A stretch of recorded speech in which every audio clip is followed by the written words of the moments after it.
League of Municipalities of the Philippines, Lanao del Sur, gikundina ang nahitabong pagpang-ambush kay Governor Mamintal Bombit Adjong Jr. nga gikamatay pa sa tulog ka mga pulis nga escort sa gobernador. Hinuon na kalingkawas ang gobernador sa pagpang-ambush. Ani ang report?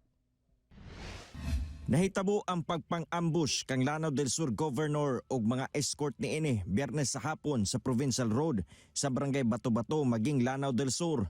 Gikan kuno ang gobernador sa Marawi City ug padulong unta sa Wao. Diyang kalit silang gipaulanan og bala sa wala pa mailang suspitsado. Igo sa tuong hawak ang naangkon ni Governor Adyong, ang iyang aide nga si Ali Tabaw na igo sa tiil. Samtang ang tulo ka mga pulis nga sila Police Staff Sergeant Muhammad Juraji Adyong, Police Corporal Johain Sumader, Patrolman Jalil Kusain ug driver nga si alias Kobe ang patay sa ambush. Padayong ginatambalan ang gobernador sa usa ka pribadong ospital sa Cagayan de Oro. Perhaps that's the reason why the governor feels comfortable because that's his usual route.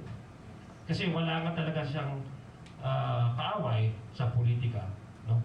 So as the brother of the governor, what I can tell you right now is we are waiting for the result of the investigation, but we do not want to leave any stone unturned. Gikundina karon sa League of Municipalities of the Philippines Lanao del Sur chapter sa pagpanguna ni Butig Mayor Attorney Dimnatang Pansar ang nahitabong pagpang-ambush sa ilang gobernador. Matod sa grupo, usa ka dakong pag-atake dili lang sa panggamhanan sa probinsya ang nahitabo, kundi lakip na sab sa kalinaw ug moral sa mga maayong tao sa probinsya.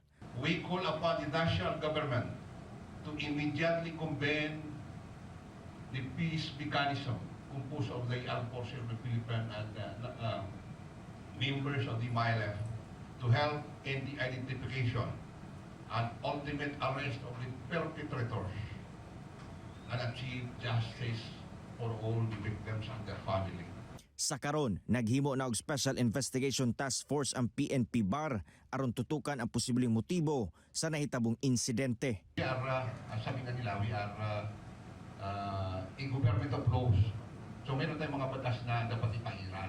Andan nila ng ating PNP, Armed Forces of the Philippines, and including the local chief executive to implement all these law na dapat for the welfare and also for the, that includes to sustain the peace and order in our respective area and the province as a whole.